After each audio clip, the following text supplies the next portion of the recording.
You've been lied to. Here are some tax strategies so you can fight back.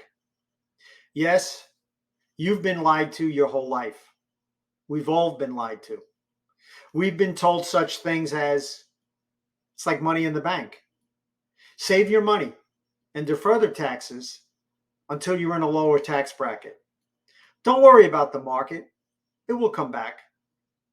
Pay off high interest credit cards by refinancing your home with a lower interest rate. Then they quote you the annual percentage rate, or APR, as if that's what you're actually going to be paying. The insurance company has contributed to the lies also by selling universal life products. The latest lie is indexed universal life, or IULs. The catchphrase is zero is your hero. You can't lose any money when the stock market goes down. Then they claim it's permanent insurance, having you think it's a whole life product, but it isn't. It's actually an annual renewable term product, which means the older you get, the more costly the insurance will be. The most recent swoon in 2008, when the real estate bubble burst, the government claimed they bailed out those too big to fail. They didn't. You did, the taxpayer. Then in 2010, they passed the Dodd-Frank bill, which is a bail-in, not a bailout. Next time, when it happens, you'll be left holding the bag when the banks go down. How does this all happen? Are we just stupid? I don't believe so. Even though we know some people might fit into this category, why do schools not teach financial literacy? Is this just an oversight or something more sinister? It's done on purpose in order for those bankers to capitalize on our ignorance. They give out credit cards like candy. And when you run into a problem, they're right there willing to help you out by seizing everything they can get their hands on. The taxes and interest we pay to service debt are the biggest destroyers of wealth. How can you fight back? You can look to eliminate all the interest you're giving to bankers and turn your debts into cash flow and assets. It's your legal right to pay the least amount of taxes you can and not a penny more. Hearing it's like money in the bank gives us a false sense of security that banks are safe and they're our friends. Banks are a business and they are looking to make a profit off their customers, and that's you. If you know anything about fractional reserve banking, then you know that whenever you borrow from a bank, the money is created out of thin air. And you're actually contributing to inflation. Since there is no money and it is created, the more of it in circulation, the less value it has.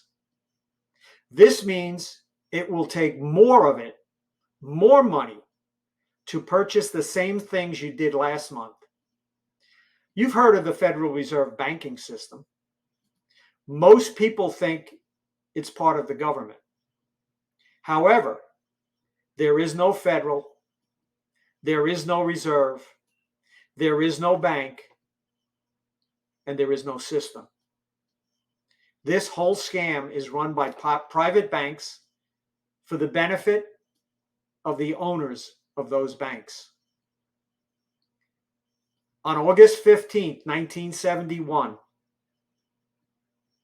a date which has lived in infamy, as quoted in an August 14th, 2011 article in Forbes.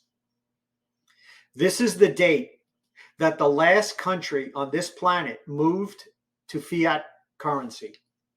When Richard Nixon took the US off the gold standard, he did this because too much gold was being shipped out of the country at that time. to pay for automobiles being imported from Germany and Japan.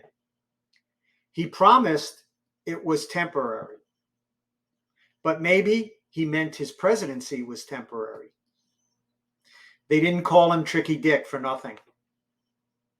This caused the hyperinflation of the 70s, which until then we had never experienced.